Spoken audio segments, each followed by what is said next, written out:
Good morning, my friends, wherever you may be in the world today. Alan Clements here. November 10th, 2021. This is the second part in this new series, The Dharma Life. My own personal reflections after 50 years of ardent, complex, like all of us, journeying with the desire to understand, learn, and awaken. The pitfalls, the blind spots, if I have the courage to reveal deeper truths than convenient ones, and the ongoing lessons learned, and I'm learning in this process of being human. So thank you for tuning in. I hope you're well. Let me dive in. A spontaneous talk on, and there are many, but 11 essential qualities among many of purposeful presence. And I want to start by saying I find it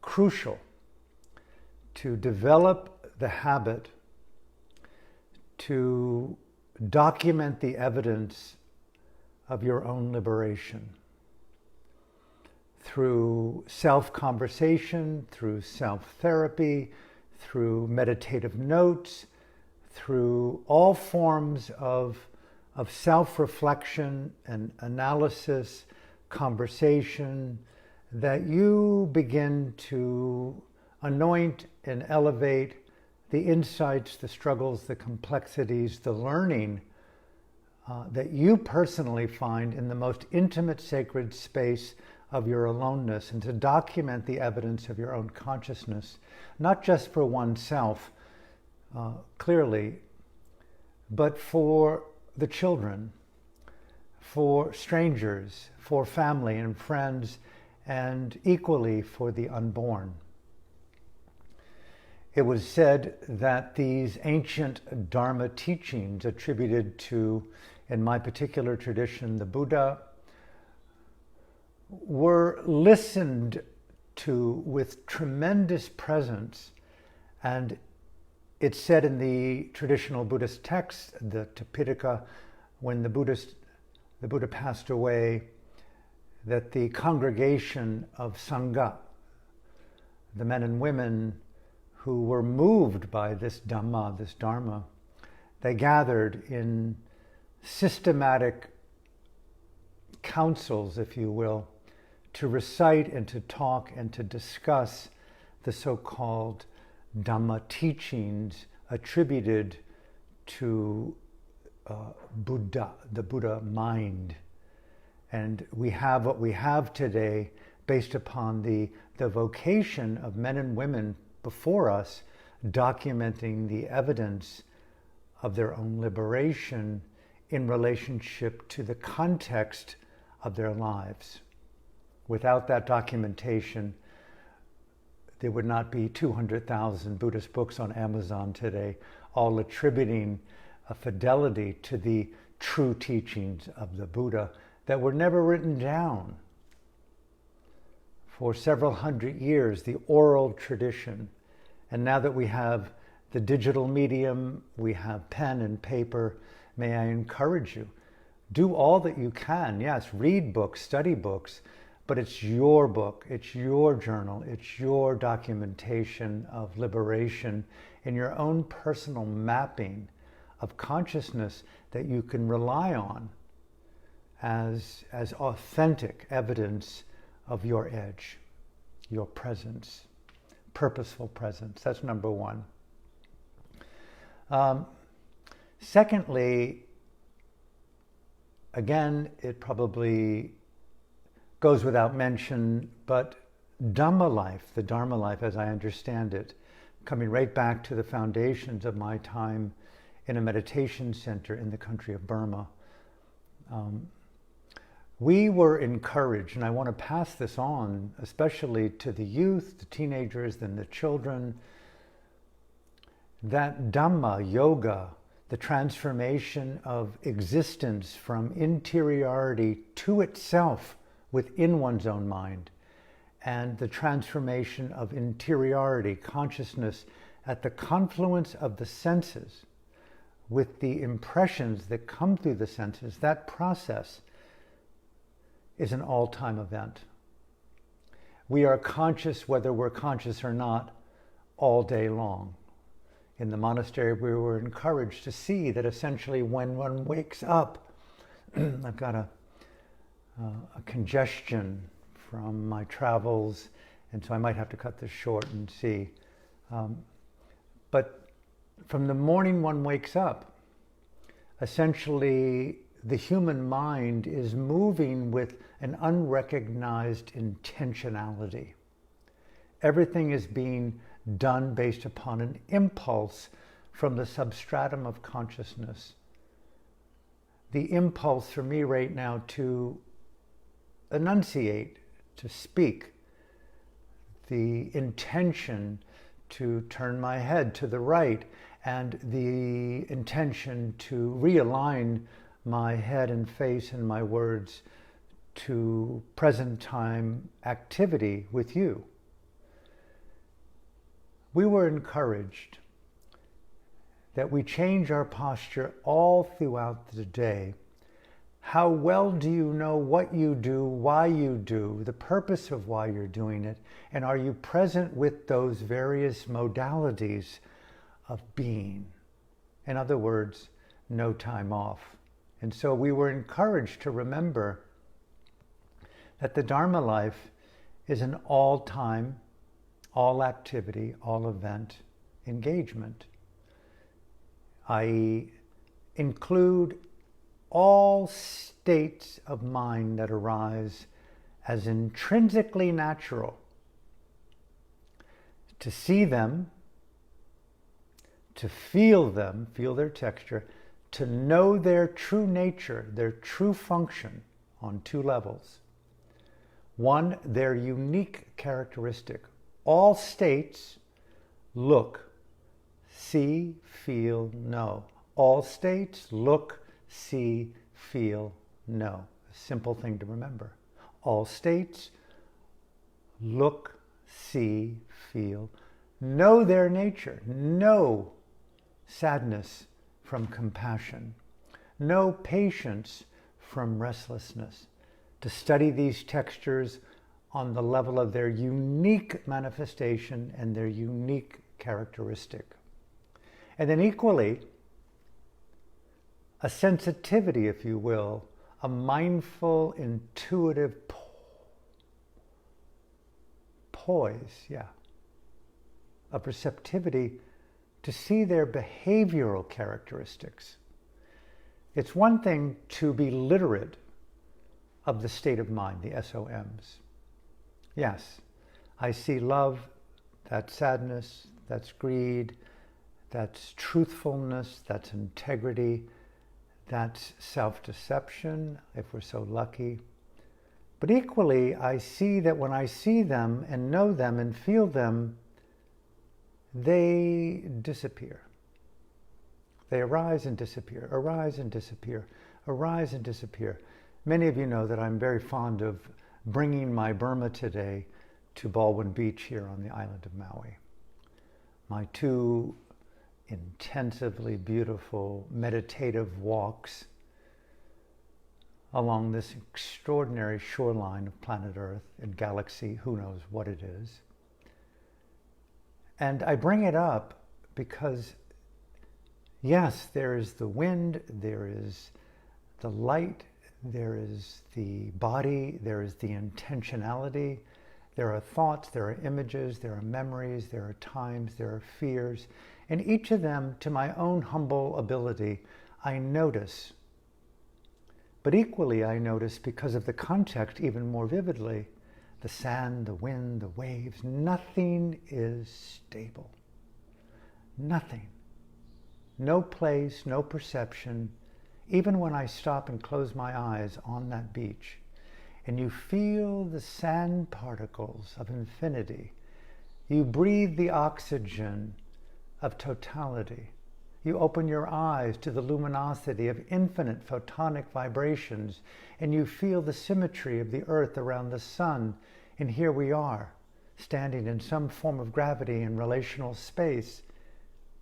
And suddenly, we begin to see, my goodness, everything is in change.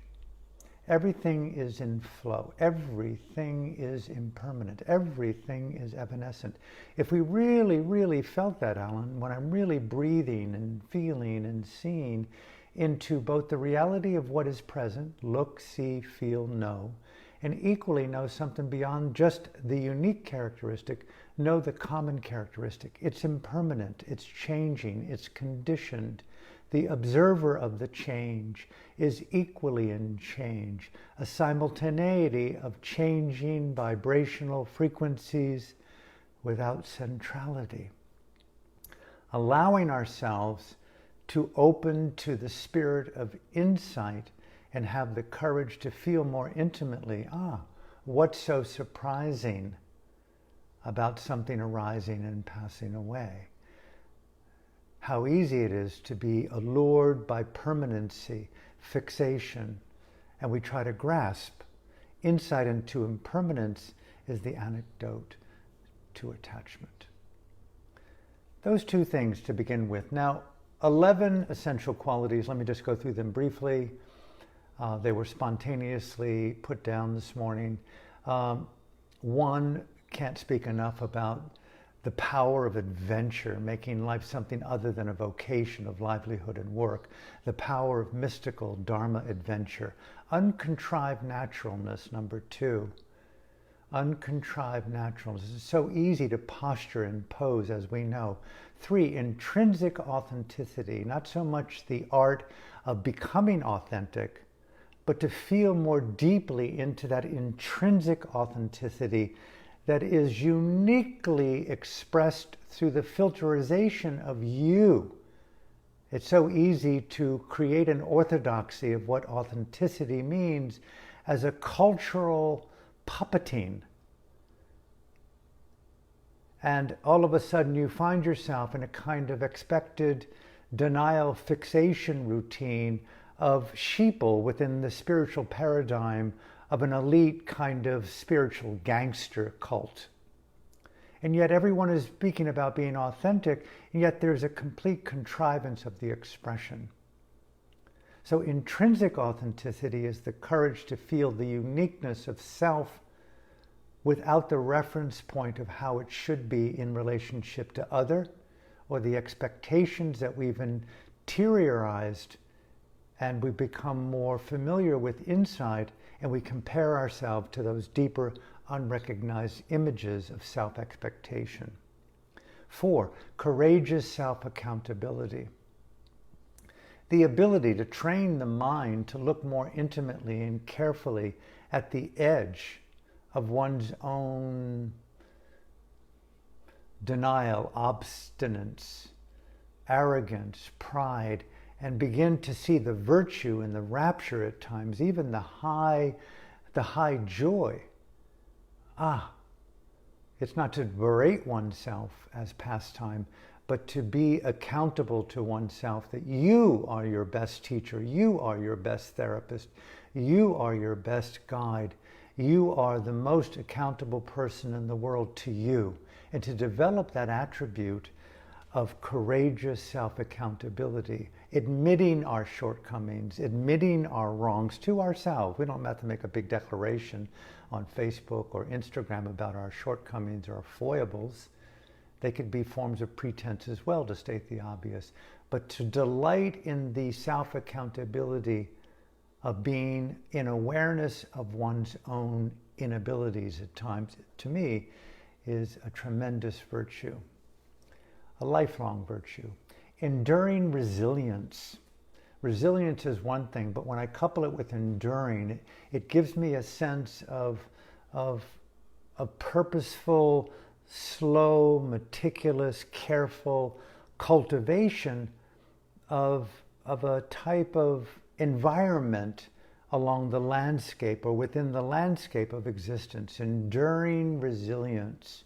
A willingness to move with some form of cognitive physical flexibility, a kind of yoga of consciousness that knows that you'll never really ultimately have the perfect insight into something, and at times will be forced to be more determined and courageous and to employ the timeless quality of patience. So patience with self-accountability, with courageous intrinsic authenticity, with adventure, uncontrived naturalness, and all of a sudden we find ourselves developing enduring resilience. Number 6, basic humility, the ability to be admonished by the wise, not an easy quality to cultivate, even among, if we're blessed to be among wise people. But the beauty of having that quality of knowing that you're in a trusted environment where collusion and compliance are really anathema to the intimacy of truthfulness in a shared space, anathema to the elegance of truthfulness and honesty and accountability in a shared space. The vocation of elevating trust, safety, beauty, responsiveness with a friend, a teacher, an ally.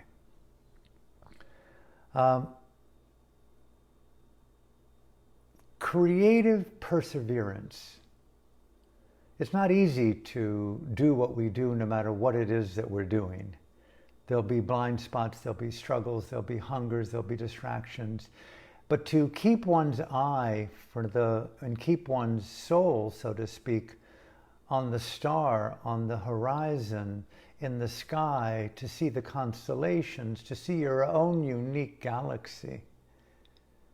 That level of creative perseverance towards and in, around and through what you determined to be your religion, your holiness, your reverence, your Jesus, your God, your expression of the nuministic, your idea on a felt textural level, what you're persevering towards and in, the developmental beauty of your spirit, to be creatively persevering along that incredibly invisible landscape call you and to endure. Soldiering on, as I've been told by freedom fighters, what are you doing? We're soldiering on in the long parade and journey of evolution, fostering the qualities of liberty and dignity and conscience and universal human rights. I mean, really rights to all universal creatures embedded in this great morass called samsara, or existence. It's not easy for most forms of life to exist. And so our purposeful perseverance has a meaning, a deep soul essence. We could call it empathy or compassion, mystical adventure informed by empathy. The willingness to take risks to satisfy the human needs of desire in felt realities of intimacy and sexuality, nutrient.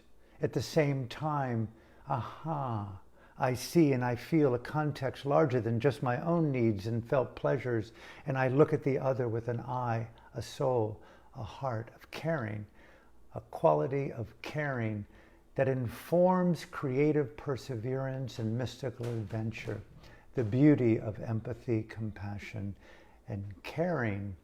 And number 9, an Aung San Suu Kyi phrase, grace under pressure. So many living examples of people who live under incredible duress and struggle and complexity.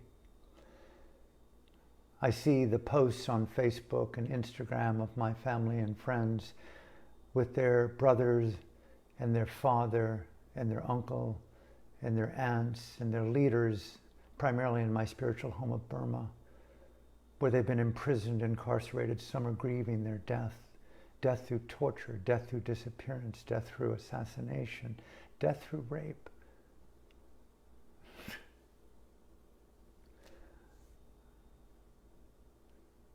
I cry, I weep at the altar of God. Why? And then when I get up from my kneeling and my prayer, I resurrect the qualities, the attitudes, the essential aspects of purposeful perseverance, Nobody can make this journey except through ourselves. Yes, there's faith and there's confidence in larger spheres of influence and meaning and intelligence. We each pray externally and internally simultaneously to our holiness, to our God, to our Buddha, to our Dhamma, to our conscience, to our liberation, to our trust, to our paramis, whatever the belief systems made real on the experiential nature of your own heart. However you make prayer real and meditation and yoga real and prayer and meditation real, each of us must endure and walk this journey by ourselves in solidarity with humanity, with ancestors, with the future of life. We're never alone, but we each must make that step ourselves, day after day, hour after hour. Grace under pressure. To know that you can hold yourself without the need to be courageous at times, to be determined at times. The intricacies and the intimacies and the necessities of fear at times. Grace under pressure. Grace, as Daung San Suu Kyi said, grace renewed repeatedly under harsh, unremitting pressure. Pressure could mean pain, separation, despair, lies, misinformation. It could mean something even radically different to others who are living under duress, slavery, persecution, prisoners, torture, rape. Grace under pressure as an attitude, one of the 11 qualities that I'm choosing here this morning to speak of purposeful presence. Live and learn. Live and learn, cliched as that is, live and learn. Give power to the living and the learning over the obstacles, the pitfalls, the setbacks. Empower challenges as ways to strengthen the fibers of conscience and courage. How many times I've heard over the last month, 2, 10, a lifetime, there are some things that are worse than dying. We all know those qualities. We live in our blessed country, for right or wrong. I do believe in my own basic nationality as an American. I love my country. I love my people most of the time when I've got the courage to embrace their shortcomings, their idiocy, their stupidities, their criminality, right? The I and other, the us and them, the right and wrong, the up and down. I don't have the heart at times to forgive, but live and learn. Number 10 here, purposeful presence. Live and learn and empower the humanity of a graceful evolution of your ideals. The poetry of nuance, and to decathex, detach from the beauty and the power of the ideal of perfection, of God, of Jesus, of Buddha, of enlightenment. Yes, yes, yes, yes, yes. And at the same time, be relaxing into the humility of purposeful presence that's realistic to the edge of your own determined, felt relationship to your humanity, to your values, to your principles. Remember, the fingerprint is my God, my Buddha, my Jesus. No two of us will do it alike. No two of us will walk this journey alike. No two of us will talk alike. No two of us will think alike. No two of us will dream alike. No two of us will be free alike. No two of us. Thus, we have to rely upon our uniqueness and to empower that uniqueness. And at the same time, live and learn in that uniqueness, that each of us have parameters, have boundaries. And it brings me to the last and final point. Openness with a limit. And the high art, I would exaggerate, the high art of knowing when to walk on. There are just some things in this world that can't be resolved by our tenacity, by our ingenuity, by our prayers.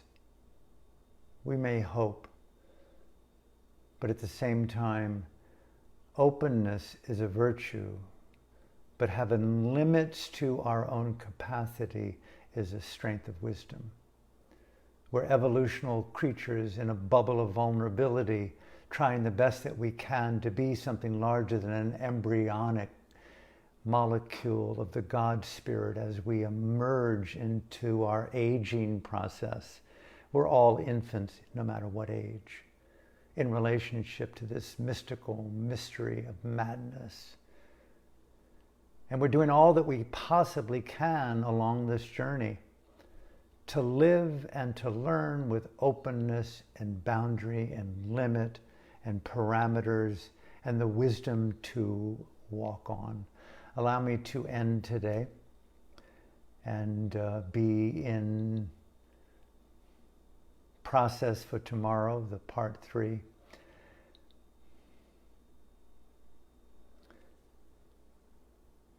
All states, all postures, all times, all circumstances, all degrees of complexity, making everything that we feel inside and outside and at the confluence of the both,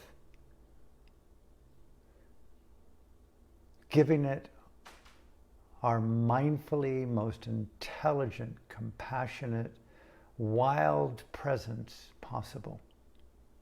All times, all states, all postures, all degrees of complexity, to live and learn no matter what along that landscape.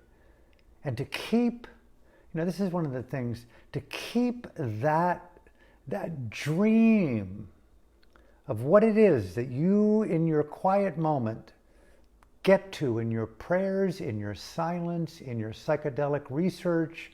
Don't look for an outcome. Certainly don't look for the cliche of oneness. Look for the cliche, beyond the cliche. Openness is absolutely the willingness to feel nature.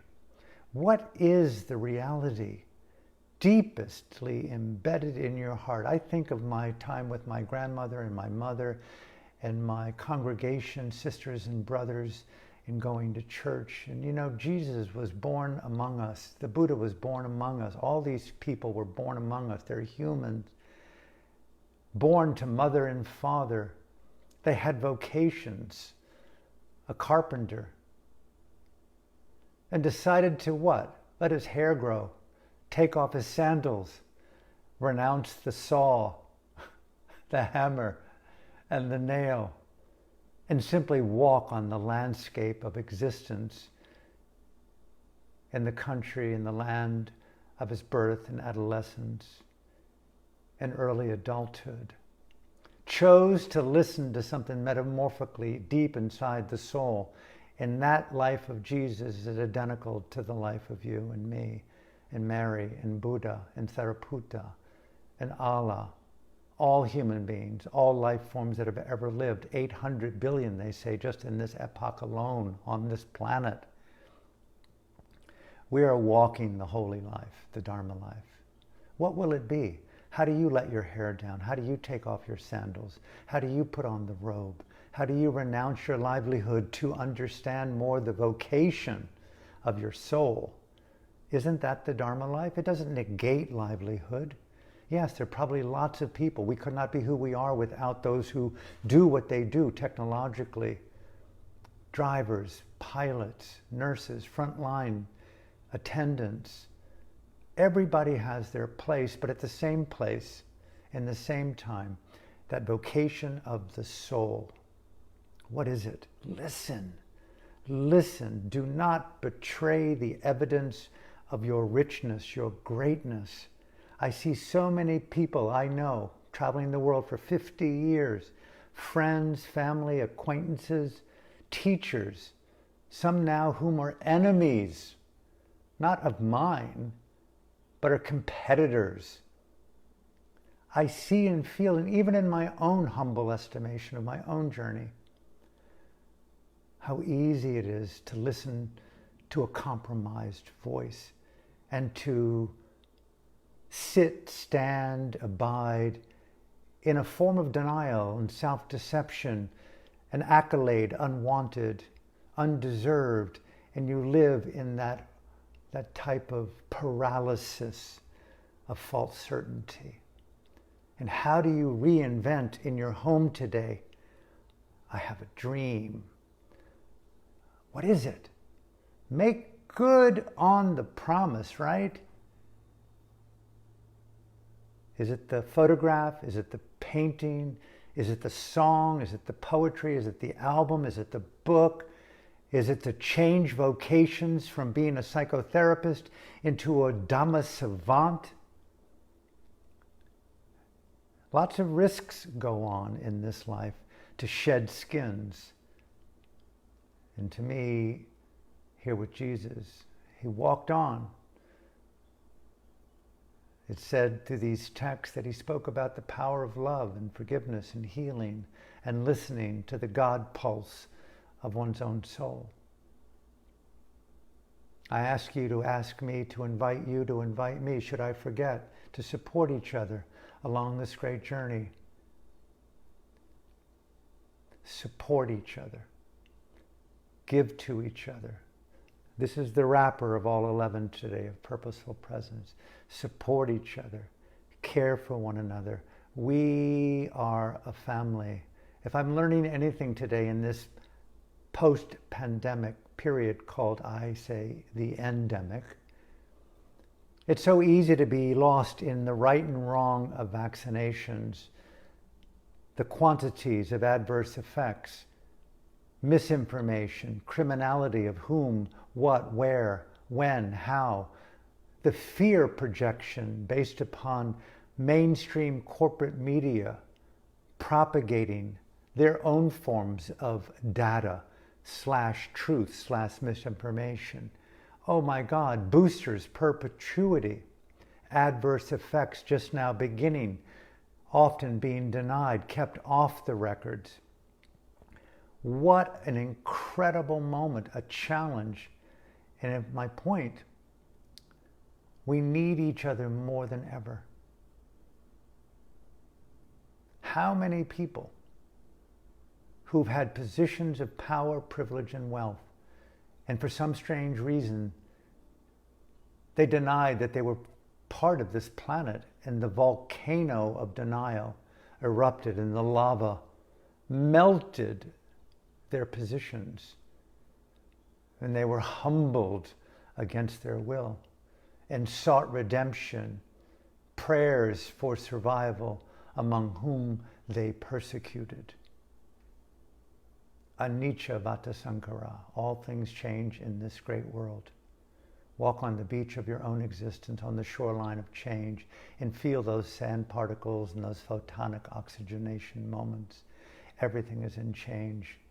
We need each other more than ever. Purposeful presence. Talk with each other. Hold hands psychically, physically. Come closer and closer. Yes, if there's a social distancing need, I don't even like the word, an intimacy, closing the gap, Dharma. Come closer, talk to strangers, talk to neighbors, communicate the evidence of your truth, your richness, dialogue over destruction, unity over separation, and from my heart to yours, thank you for being in my life.